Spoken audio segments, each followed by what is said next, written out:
అధికారులు ప్రజాప్రతినిధుల వేధింపులు తట్టుకోలేక ఆత్మహత్య చేసుకున్న ఈసం వెంకటేష్ కుటుంబానికి న్యాయం చేయాలంటూ ప్రజాప్రతినిధులపై కేసు నమోదు చేయాలంటూ వెంకటేష్ మృతదేహం వద్ద ఆదివాసీ పంచాయతీ కార్యదర్శులు ఆందోళన చేపట్టారు. మహబూబాద్ జిల్లా భయ్యారం మండలం నారాయణపురం పంచాయతీ కార్యదర్శి ఈసం వెంకటేష్ గత 3 రోజుల కిందట పురుగుల మందు తాగి హైదరాబాద్ లో చికిత్స పొందుతూ రాత్రి మృతి చెందారు. వెంకటేష్ సొంత గ్రామం పాత ఇర్చులాపురంకి భారీ సంఖ్యలో పోలీసులు చేరుకున్నారు. పోలీసులకు ఆదివాసీ పంచాయతీ కార్యదర్శుల మధ్య ఉద్రిక్తత ఏర్పడింది. వెంకటేష్ మృతదేహాన్ని ఆర్డీఓ కొమరయ్య సందర్శించి నివాళులర్పించారు.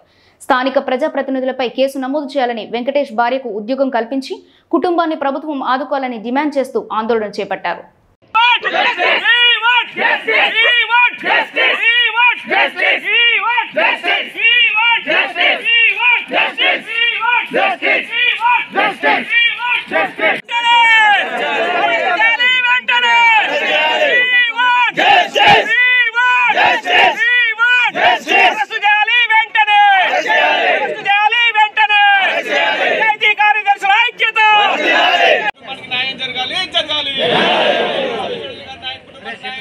జరగాలి